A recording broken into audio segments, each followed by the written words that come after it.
Today, the plot thickens in the Chinese spy balloon saga. Project Veritas set to oust James O'Keefe, and a former collegiate swimmer is speaking out about Leah Thomas exposing himself in the locker room. We've got all of that and more coming up, and it all starts right now.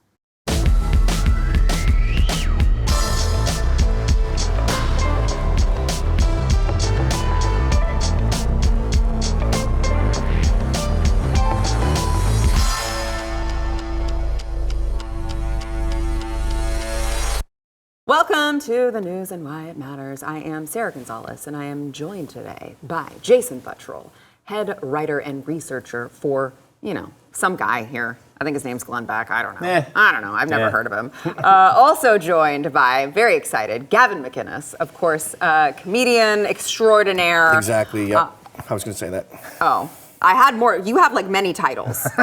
You just want to leave it at comedian or Censored.tv founder? Male model, genius. Yeah. We could keep going all day if we wanted to. Body double for African Americans in porn.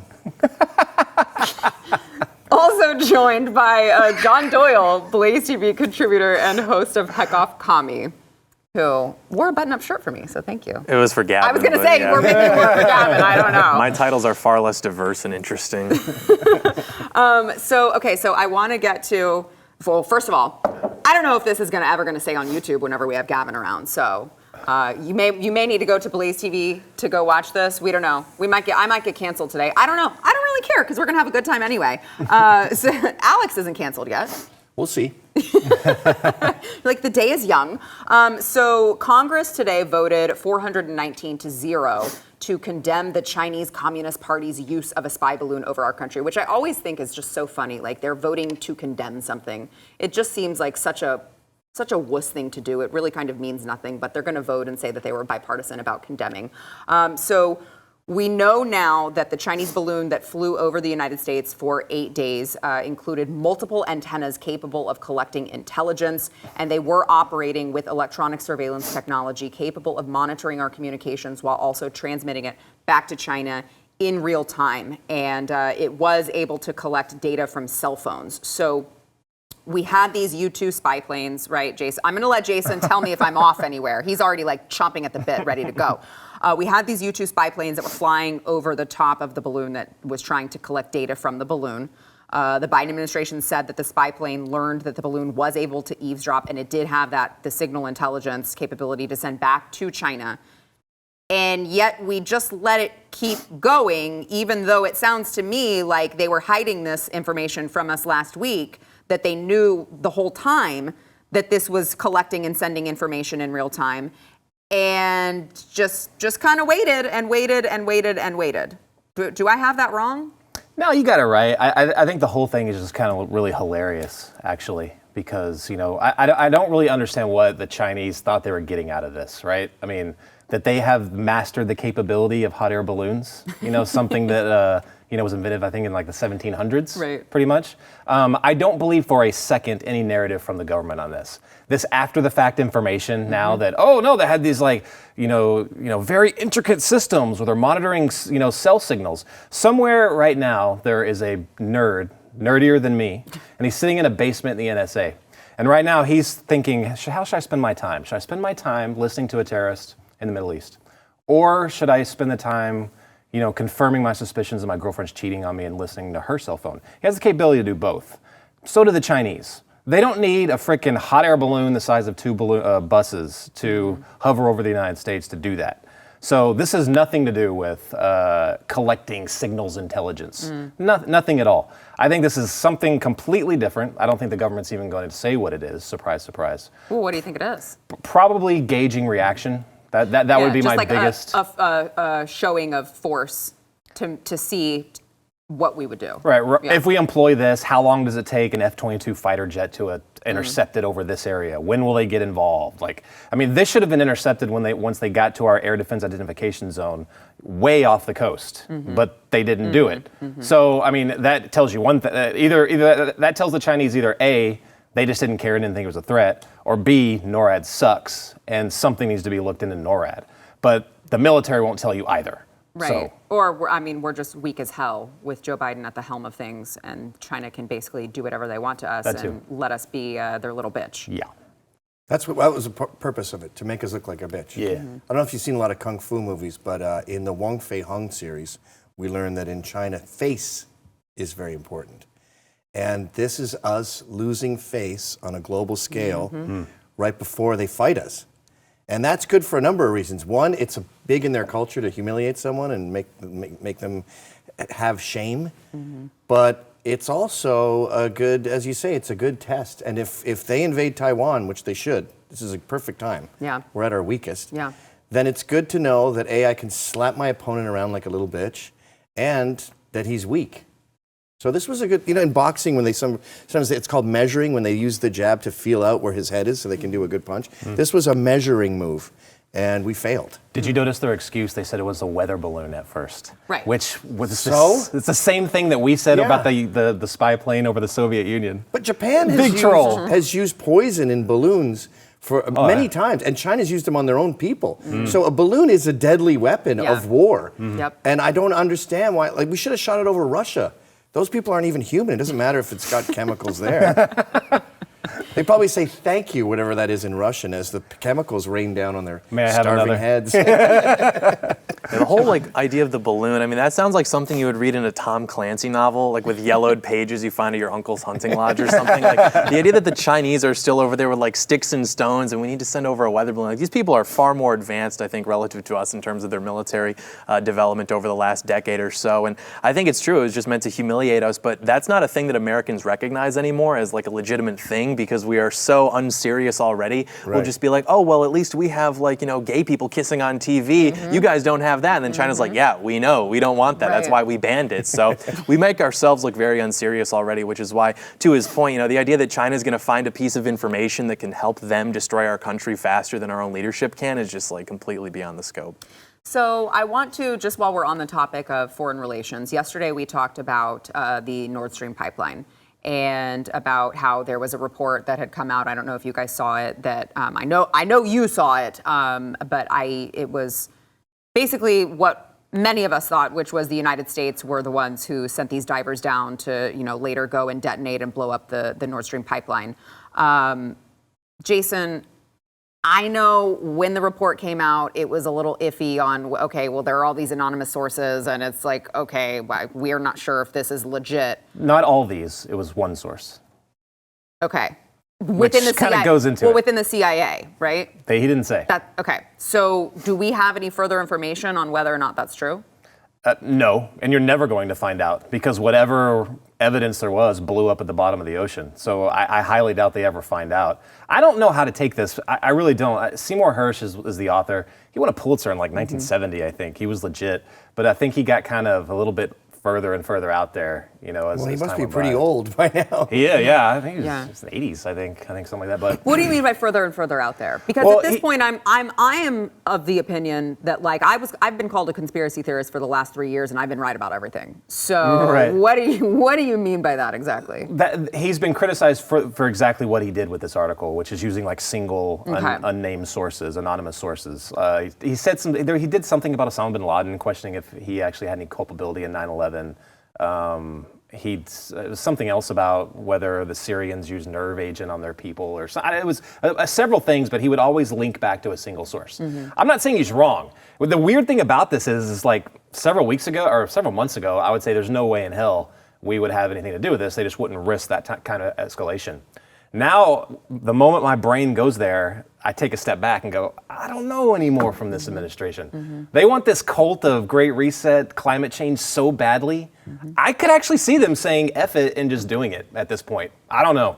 I really don't want to believe that we would go that far, but with these people, hell, I wouldn't have thought that the Department of Justice would be giving automatic weapons to cartel people just to find out where the guns might end up. But it freaking happened. That happened. So. Yeah. Golly, how do you right that ship too? Because as Jason pointed out, I think government distrust is at all-time lows. So how do you? That's a good thing. Well, I know, but where does that end though? Because it seems like it's complete chaos is what you devolve into when you don't know who to trust. You can't trust the government, and then you go to the crazy Substack guy. What was his name? Seymour Hersh. Seymour Hersh. Then you go to him, and then you don't know what is true. I mean, that doesn't That's where seem we're like... at. We're at a Right. state Yeah. of total chaos. Yes. There was a documentary that's playing at film festivals called How to Blow Up a Pipeline. And it's this radical green activist who's getting accolades from all the critics, and he's talking about his wonderful movie based on a book, and his parents are both green eco-terrorists. And he's the darling of the indie movie scene right now. So this radical politics, the stuff that was like in the 70s with, the Black Panther movement and AIM and all these radical groups that were killing cops, the Weather Underground, those people are literally and figuratively in the mainstream now. Yeah. Bill Ayers is getting Obama's career launched, and generally the general consensus in America is cool. Let's blow it up. Yeah. Which goes back to the Chinese balloon thing where you can't shame people who have lost a sense of pride. Pride is taboo now. Patriots go to jail for 20 years. Yep. So we're unshameable because we're like all these crazy drag queen trannies running around making fun of ourselves. Yeah, well, and I mean, it's not just that, it's just completely infiltrated the actual military. Right. Right, like they instead of training them on, how to be stronger, they're like, well, we're gonna have you guys go to an inclusivity class. We're also going to spend money to create ads showing like a lesbian army sergeant who's really excited that she's in the military. And it's not normal gays. Like, it's gays where gays go, what? With the leather furry puppy mask. Yes, and that guy covered in medals, what's his name? Our Minister of Health. Freak. Rachel Levine. Yeah, with the lovely and piles beautiful. and piles of medals all over his lapel. I guess he was in combat in Afghanistan or something, saving trannies. But and that freak who steals luggage. Like, it's not like there's a few homos. When we were, in TV, when I was a kid, you'd have Paul Lynde and Liberace, and they were like slightly gayish. Right. These are like the death metal of gay. Right. Like, they are white noise homosexuality. The good thing with, I would say, the people, the military people, just from my experience, that are getting some of this, I guarantee you none of them are taking this seriously. Right. None of them. Okay, and I'm glad that you brought that up, because I do think it's an important distinction to make that, like, I'm not saying every single person in the military sucks, because there are a lot of, it's the top stinks, right? There are a lot of others who are in it for the right reasons, but I think it's very similar to law enforcement that we're seeing is like, but how much longer do those people stay in? Because certainly I'm not telling my son, you should join the military. It's a really great thing. And you're going to get to, I don't want him anywhere near that. So the same thing with law enforcement, like local police departments. I would never tell my children to walk into a job like that because of how bad it's gotten. So how much longer do people like, who are good people and are there for the right reasons, how much longer until they're taking their retirement and they're leaving and we're stuck with all the crazies? That's exactly the point of it too. They're not instituting these policies because they think that like some white guy from Tennessee is going to sit in on a DEI class and be like, you know what, they've got a point. It's because they're trying to let it get out there and dissuade people who would be the most likely to be loyal to America to not enter the military. Because, these people, once you get to a certain level of power, you understand how the game is played. You know that if you don't have the military loyal to you, you're in trouble. And these people, I think, actually are delusional enough to have thought that like J6 was an actual threat to their power structure. And they saw, what was happening in the Capitol. And from there, you had things like the vaccine mandate. You had all of a sudden the escalation of this kind of stuff. And people like us, normal Americans, will see that and be like, this is so stupid. Obviously, that's not, going to work. They're not going to be able to do this in a long enough timeline. But they're doing that because they're trying to think of proxies to get people out of the military who would be the most likely to be loyal to the traditional American society. And that's why you see things like that. And like you mentioned, too, with the public distrust in the government, there's a good way to counter that, and it's manufacturing external threats and external crises, things like a world war, things like alien invasion, a global pandemic. And so I totally agree. I think that they probably did that hoping that Putin would escalate so they have a reason all of a sudden to be like, look, we're being attacked. We have to rally behind the flag, just like we saw 20 years ago. Yeah. Go ahead. Last word. I was going to say that I don't think that the rank and file military, the people that actually win wars and fight them, this will affect them, because it's typically that rank, which was the rank that I was part of, see all the others as almost like a kind of like a microcosm of the actual, like, we're here to fight a war, but our mini war is against the officer corps, and a lot of those like people like that. I'm more concerned about the really good officers that are there. They're leaving in droves. They're leaving in droves. Same with the police. Right. Those are the guys. That's where we got all this from. Right. We got all this F the police, top brass stuff from cops. you talk to a cop or anyone in the military, and they're like, I don't know what happened. This is not what I signed up for. Yeah, yeah. All right, let's go ahead and take a quick break, and then I want to talk Project Veritas. First, I want to thank our sponsor, Birch Gold. So despite the United States blowing through the $31.4 trillion debt ceiling in January, the leftist White House still refuses to reduce spending. While our national leadership has buried their heads in the sand when it comes to fiscal responsibility, might I just suggest that maybe now is a good time to look into diversifying into gold with Birch Gold in times of high uncertainty and instability. Gold is king, it is dependable, and Birch Gold will make it really easy for you to convert an IRA or 401k into an IRA in precious metals. What you need to do is text the word Y, that's WHY, to 989898. They're going to send you a free information kit on diversifying into gold and silver, and you can talk to one of their precious metals specialists. I'm not a financial advisor. I'm just here to tell you, I don't want your money to just waste away in these retirement accounts that you have set up. This is money that you've earned, okay? Don't let it wither away because of the Biden administration. You can protect yourself with gold today by texting the word Y to 989898. Founder and chairman of Project Veritas, James O'Keefe, is now on paid administrative leave, with reports are saying the organization they're considering removing him from a leadership role. This was New York Magazine, Daily Beast, both had concurrent stories last night. Now, Project Veritas released a statement yesterday after James O'Keefe began trending on Twitter, and news started rolling through these various news sources. As they said, Project Veritas has achieved immense growth and impact during the last 3 years. Like all newsrooms at this stage, the Project Veritas board of directors and management are constantly evaluating what the best path forward is for the organization. The board and the management are continuing this internal evaluation to assure our long-term success. Project Veritas will never stop, and we will never let our supporters down. It talks about, their 65 plus employees dedicated to continuing the mission. To our supporters, we hear you, we care about you, and we will never give up. So multiple reports now are that the board does plan to come to a full vote tomorrow on whether they will oust James for cause. I cannot imagine Project Veritas surviving without James O'Keefe, because Project Veritas is James O'Keefe. Now, on the Daily Beast article, it did have this memo. It was like 16 staffers who signed their names to the memo that they said that his behavior was cruel, working for him was toxic, he would publicly humiliate his employees and even require them to take a lie detector test. One of the staffers wrote in the memo, I would describe Project Veritas' current environment with this saying, the beatings will continue until morale improves. And it's like, if you guys plan to do this, you better have some really solid buttoned up evidence that he did something criminal, right, or abusive, because what does publicly humiliate to me is different than what a Gen Z might say is like tough or toxic or, oh my gosh, he was so mean. Like, was he just a tough boss who just spoke bluntly and expected work to be done? Because I would call that fine, right? But someone else might say, like, this is abusive, I'm signing this document. So being that this could mean the end of the entire organization, I'm just saying I hope that they went through all of these check boxes and made sure that this actually is something that would rise to the level of I would say criminal.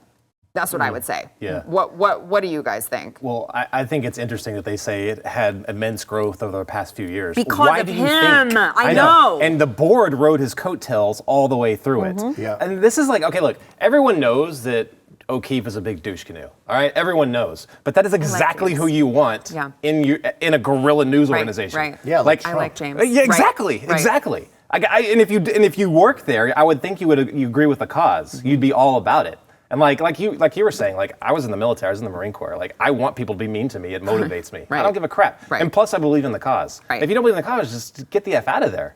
But but that's the style of person that it takes to run that organization. Yes, correct. That's what we want there. Well, and it's like even required him to take a lie detector test. Like, Good. who cares? Take the test. Of course he would want you to. Undercover. Right. Yeah. That's what I'm saying. Like, lives are at stake. Exactly. You got to be a hard ass. One of the allegations that he called someone a pussy. Yeah, they were being a pussy. I hang with those guys all the time. Their offices near my house, and I've worked for Veritas.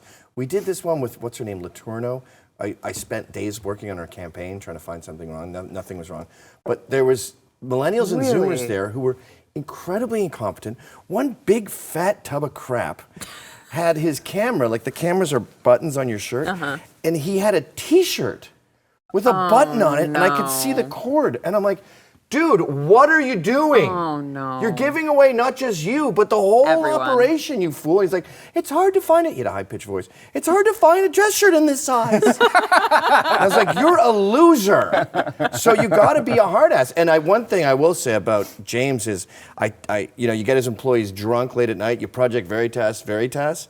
And they have nothing but good things to say about him. They love it there. He's not a creep. There's no Me Too stuff going on. Yeah, when you're taking on DNC and Big Pharma, you got to be a hard ass sometimes. And James is a hard ass. But my only problem with this is, and I texted him today, I said, surely you saw this coming. Like, you go against Big Pharma, that's bigger than the government. They run this country. So, El Chapo is ready for people to turn on him within his own community, I assume. Yeah. So you should have known that there's a mole in this company that was put in there, possibly by Big Pharma, and they are sabotaging this company from the inside out. And he should have known this. And yeah, there probably are 20 people that signed a thing saying, he's mean and I hate work. And those are just loser Zoomers who have no sense of loyalty because they didn't have a dad. That's this generation, and I don't say this to be like a pick me, but like my generation is the worst generation to have ever walked the face of the earth. I mean, like seriously, like half of us are overweight, like a quarter of us are like openly sexually deviant. We're all like depressed. We have no attention span. And yeah, these people can't hang it. Project Veritas, it's sort of like, A Few Good Men, where it's like, I urge you to not question the methods by which I provide the undercover footage. It's like, who cares? You're running a tight ship. And James O'Keefe too. I mean, the guy walks around and he's doing some of these dances and stuff, and you kind of wonder, so like, funny. But then he walks around at all these events with like a whole posse. He's got the aviators on. He's got this big bulletproof vest that says press. No one else could pull that off. Like, he walks by and he looks cool. He has like a certain essence about him. And then, you're in politics, you hear stories about his conduct behind the scenes, and it's all like cool. Like the guy's just like an alpha male getting the job done. When you go into those offices, there's like a guy, he's got a bourbon, he pours you a shot, you sit and shoot the crap with one dude, and someone walks in and they're making a joke, and there's the wall of shame with the llama. Like, it's a really cool atmosphere. It's not tense at all. It's not a military base. Yeah, and we're right wing. I mean, what does that mean, like, fundamentally? We believe in hierarchy. You're talking about James O'Keefe, arguably the most consequential journalist that we've seen in right-wing politics in the last 20 years, and you're going to go at him because he made fun of you for being, like, fat and like, insecure? Well, so quit and find a new job if you don't like how he runs things, too. I want to beat up every single person on that list. And they'd thank me in 5 years. Well, it just seems like, look, again, I want to see, do you guys have evidence to back this up? Because if you don't, you're done, right? But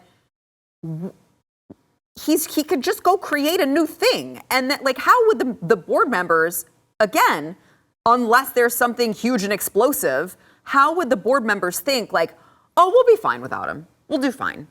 Yeah, that's what'll happen. There'll be a mass exodus. Yeah. It'll be like Project Veritas, and they'll just continue without the pussies or the board involved. Right, like James will just start something new, and then they won't be involved, and he'll still be doing all of this. So it just seems like such a weird decision. Maybe this is a Noah's Ark moment where we need a flood to wash the filth off the streets. Yeah, maybe and start anew. It just feels so gross knowing how much money he has raised for them.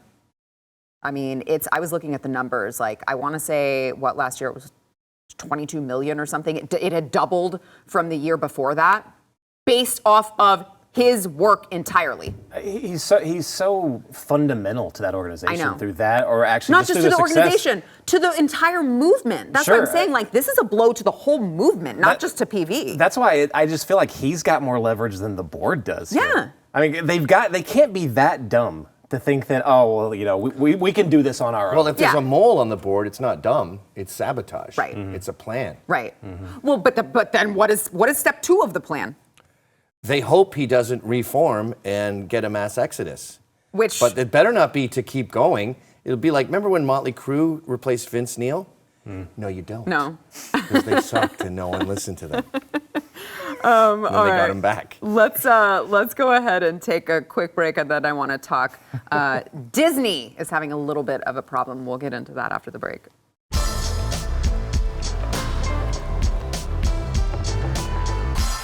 So, the Walt Disney Company has announced that it will be laying off around 7,000 employees, and they also have unveiled a vast restructuring scheme amid all of these job cuts and the announcement that CEO Bob Iger will step down in the next 2 years. So they're going to be organized into 3 core collaborative business segments: Disney Entertainment, ESPN, and Disney Parks, Experiences, and Products. And so, look, they're cutting $5.5 billion in costs, which will be made up of $3 billion from content, excluding sports, and the remaining $2.5 billion from non-content cuts. And they've lost over 2 million subscribers, while Netflix and ESPN Plus and Hulu have made gains. So I don't want to give myself credit, but I feel like I keep pushing on people, like, cut your Disney subscription, stop going to Disney parks, hit them where it hurts, and maybe they'll restructure something. Maybe they'll get a CEO in who isn't completely woke and actually stop giving your children this garbage like we played the other day with that. What was the show? It was called like Louder and Prouder or whatever, and it was the Proud cartoon. Family. Yes, Yeah. the Proud Family. The cartoon with the kids just teaching your children that they were slaves built this land and we deserve reparations. We deserve it. We demand it. Teaching your children that with your Disney Plus subscription. So I'm hopeful that, like, they're going to have to do something if they keep taking these hits. But what? So I don't think so. I loved how they said that Bob Iger was going to take over from this guy, but everything started under Bob Iger. The ship started sinking when he came in. When they got rid of Eisner, things took a completely different turn. And a lot of people don't understand, like, Disney doesn't hire CEOs. They don't go headhunting to find, like, the best person outside the company. They have to have, like, there's like a whole big circle where, you have to be head of parks, then head of this, then CFO and all this stuff. Then you're eligible to be CEO. That's how it works there. So you're just going to get another person that's a cog in the wheel that's been there. Nothing is going to change. But at some point, if their pocketbook is hit enough, something has to change, though, right? Like, I'm not saying that they're not going to believe the crazy crap that they believe. I'm just saying, like, how can you run a company if you keep taking financial hits? What's amazing about Hollywood, and you know how I worked, security in that over there for a long time. No, you're super important. Let's Okay, go that. Got it. They all have this group think, and they think that they represent the majority, and what everyone else thinks doesn't matter. Not only that, it doesn't matter, it's just inconsequential. So they surround themselves with the millions of people that are in California who all think the same way, and they're like, well, eventually they'll come over to the right way. That's how they think over there.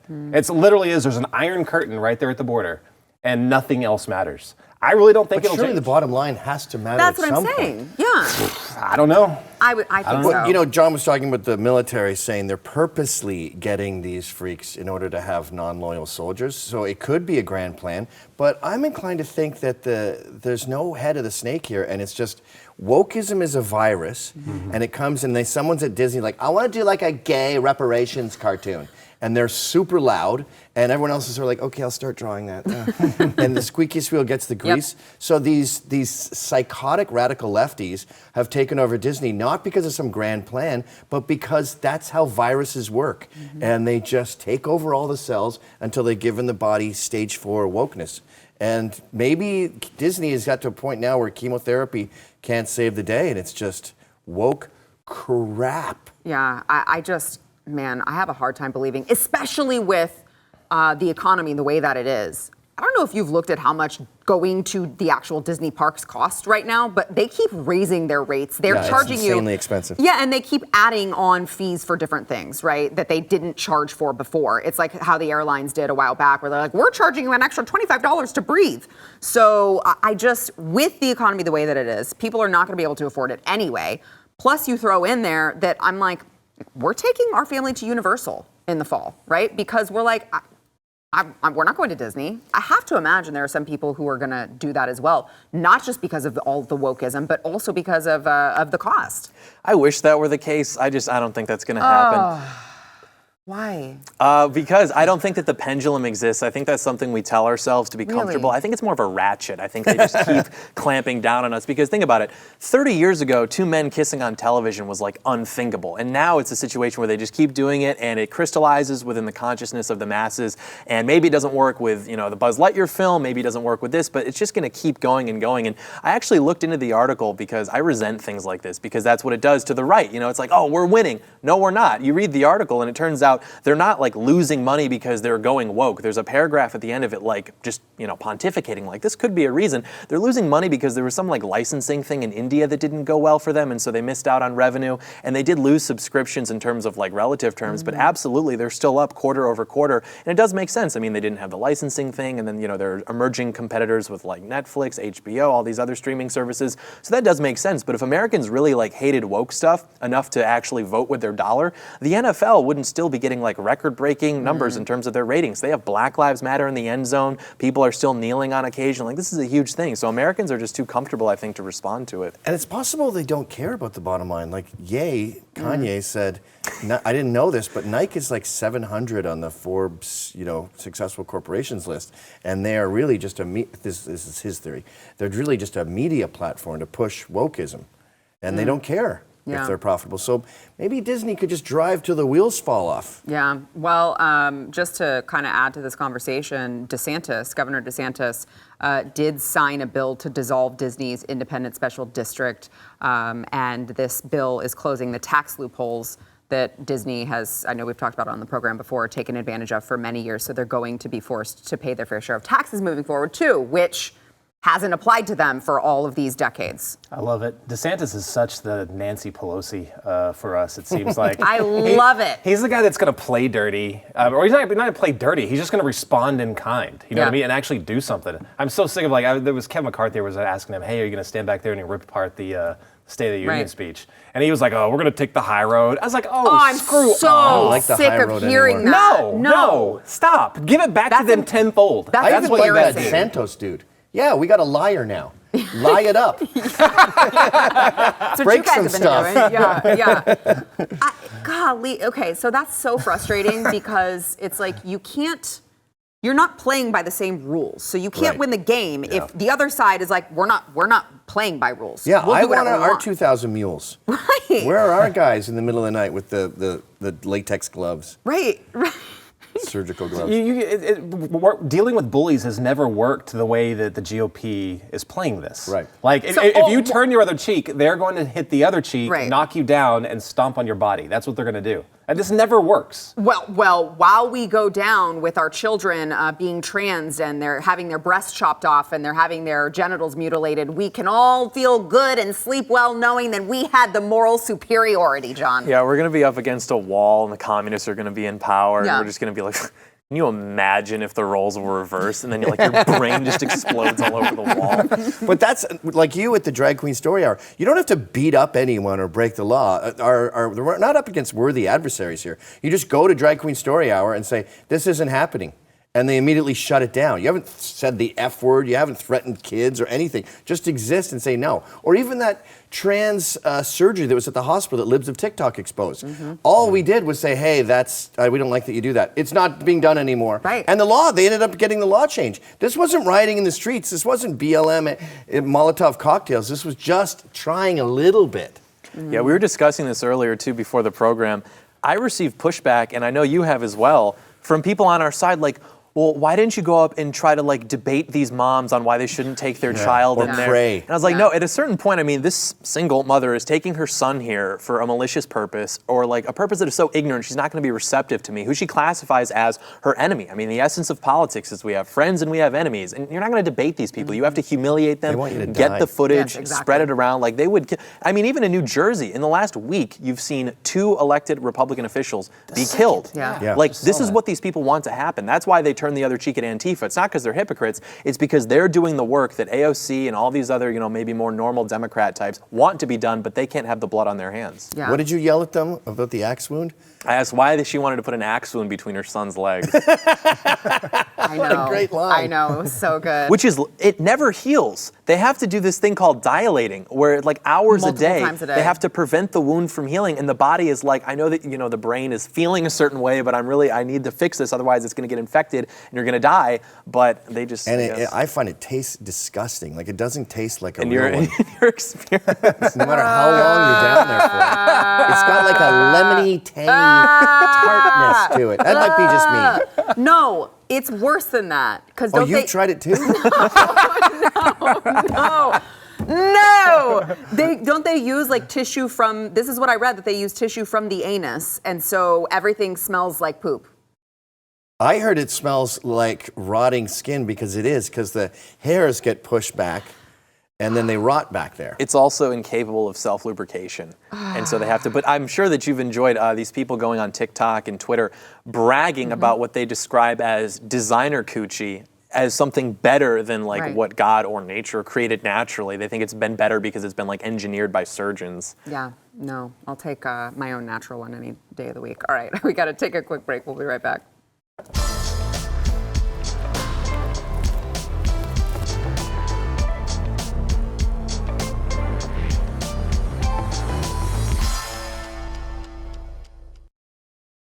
So I want to stay on this topic a little bit here of the trans stuff. 12-time All-American and 5-time SEC swimming champion Riley Gaines is calling on the NCAA to establish separate locker rooms for transgender athletes after she says she and her teammates were forced to undress in front of University of Pennsylvania swimmer Leah Thomas after a meet last year. She said it made them all very, very uncomfortable, and they didn't know it was going to happen, didn't consent to any of it. Watch. One of the things that you are campaigning against with the NCAA is to make sure that men who have transitioned to be a woman do not share the same locker room as female athletes. Correct. Did you share a locker room with Leah Thomas? Yes. The NCAA, of course, we competed against Thomas, but we were not forewarned beforehand that we would be sharing a locker room with Leah. We did not give our consent. They did not ask for our consent, but in that locker room, we turned around and there's a 6'4" biological man dropping his pants and watching us undress, and we're exposed to male genitalia. And so that Because to me, he hasn't had surgery, gender-affirming surgery. correct, at the time. Yeah, he's got correct. a dong. And so that to me was worse than the competition piece. Not even probably a year, 2 years ago, this would have been considered some form of sexual assault, voyeurism. But now, not even are they just allowing it to happen, it's almost as if these large organizations are encouraging it to happen. Yeah, I wouldn't say that it was sexual assault, but I mean, that used to be called indecent exposure, did it not? Well, there's talk of him being erect and I love women, but I could never be okay with a woman's boner. It really infuriates me that we are doing this to women for a tiny, tiny, tiny, tiny fraction of the country who are mentally ill and need help. So we're just sacrificing 50% of our country. Like, who cares? We don't care how you feel. We don't care if it makes you uncomfortable to undress in front of this giant man with an erect, Woman's boner. with a woman's boner. We don't care about that. We don't care that you were not prepared to see his woman's boner. We don't care about any of that. We don't care what you have to say, how you feel about it, or whatever, because we want to satisfy this tiny, minute fraction of the country, which, as Gavin pointed out, because they're the squeaky wheel that gets the grease. Yeah, and they're not even considering just common sense safety in any Right. of this. Yeah. Like Right. they're making women incredibly unsafe. There are women being raped in their own prisons because they're bringing trannies into them. There was a story not too long ago about a dude in the UK In Glasgow. It was a Glasgow. It raped somebody, and then right before he was going to prison, he goes, "Oh, I'm transitioning over to a girl." So now he's with a bunch of women, and he's been convicted of raping women. Great. What could possibly go wrong? Right? I mean, what? I mean, it goes far. It goes beyond like universities. They're trying to take this down into like high school, all the way down. You're kidding me? You know how to end this debate? You talk to these people and you say, why do no trans men compete in male sports? Why are there no trans men, some lesbian with a little puby beard, trying to get into the NFL? It never, ever happens. And there's no trans men trying to get into male prisons. You don't see that either. Because men and women are different. No matter what you do to their bodies, these trans men know they'd get raped in prison because they have men's vaginas. And they know they would get eaten alive in men's sports because women are not as strong as men. Yeah. So the very fact that it's all one way shows you that it's just dudes cheating. It's kind of why I'm sympathetic, honestly. It's like, I want to be mad, like, the military, our country, that's all fine, but the institution of women's sports, I mean, that's where I personally draw the line. That, like, really, but then it's like, that's male excellence. You've got these, like, unexceptional male athletes. What do you got? You think outside of the box, you go compete against women, and you bring home gold. I respect it, like, insofar as that's concerned. And especially, too, because they're not even putting up a good defense. You've got these girls who are like, well, I don't care if they're trans, but they can't take away my gold medal. And it's like, you're still retreating if you're going to be like, well, as long as they're not in the locker room, that's fine. Yeah. You have to affirm the reality that these are not actually women, these are men, and anything in between is just going to buy you some time, and it's just going to get back to that point. And quite honestly, it's probably worse for young girls to be exposed to a man who has had cosmetic surgery done to change his physical appearance to mimic that crudely of a woman than it is like to walk in on a guy changing. Like, honestly, I think that's probably worse because, you walk in, your dad's getting changed, or you walk in the wrong locker room, that's one thing. But to be exposed to something that is so perverted and unnatural, that's probably even more traumatizing. Yeah, it really is frustrating because I wish that these women would just stop competing. Like when they see that there is a transgender, the biological male, competing in whatever sport it is, just be like, band together and be like, yeah, they're we're not doing that. it. That surfer who had her arm bitten off by a shark, she said, I'm not competing anymore. Gave up her entire career. Everyone else needs to do that, though. That's what I'm saying. It shouldn't just be on her to take a stand. Where are all the rest of the women? Because let me tell you something, you're not going to be first place. You're not like, it's not like you're like, oh, well, maybe if I might beat him. I'll tell you one sport that I saw that it was a male going to a female sport was that figure skater that they were like, oh, well, you guys say that males are always the ones that win in this, but this figure skater sucked, and that was a male trying to be a woman. So I will tell you, But that was still Gavin, affirmative action that got him on that rink. He had never put on skates before then. Never in his life. Farmer. Didn't he immediately just eat it, and everyone just had to pretend that didn't He's just been happen? doing it for 3 years. And then they gave him a flag after they helped him up. They gave him a flag. I'm like, why are you giving him a flag? He can't even skate without one. You know what it is? It's like when you're in high school and they elect the retarded kids as prom king, and you have to just be like, this is great. Yeah, everyone. Yeah. All right, we got to take a break. We'll be back. That was so funny. Really quickly, I only have a few minutes left here. Pennsylvania Senator John Fetterman, who, of course, survived a stroke last May, was hospitalized last night after feeling lightheaded, according to a statement from his office. Now, they still don't know what it is. Could be serious, could not be serious. They did say that initial tests did not show evidence of a new stroke. But, if you are already a survivor of a stroke, you are at higher risk for having another stroke. So we'll see what happens there. But he was already kind of a vegetable. So he still has to have closed captioning in the Senate floor on the Senate floor. remember when they were like, he doesn't know what they're saying. No, this is just short term. Don't worry, he'll be fine. It's going to wear off. It's still going on. I can't wait they're lining up. Everyone's getting ready to say, oh, how brave he is for continuing to do that job. Yeah. With those men. It'll be like Haiti after the earthquake. You were like, how can you tell? The before and after pictures look the same. So how could we tell if he has brain damage? Come on, going, the Eagles are way better than the Eagles. And you're like, oh, good. He's just as brain dead as he was before the stroke. So we're happy? I want them to test why his head looks like he has a shrunken head syndrome. I think that this is a way of American power antagonizing its citizens. The same way that there was that Roman emperor who had a horse who he made a senator, and if you didn't salute the horse, he would kill you. Yes. That's this is your senator now, American citizen. You will respect him. And he's this retarded guy, and we all have to just go along with it. All right, Gavin, tell everyone where they can find you. They can find me at censored.tv. It's the only place I'm allowed to be. My own website. I'm banned from Pinterest and Australia and everything else. So this is what we're left with. Well, you're allowed here anytime. We appreciate you joining us. You guys are okay too, I guess. Yeah. We'll see you tomorrow.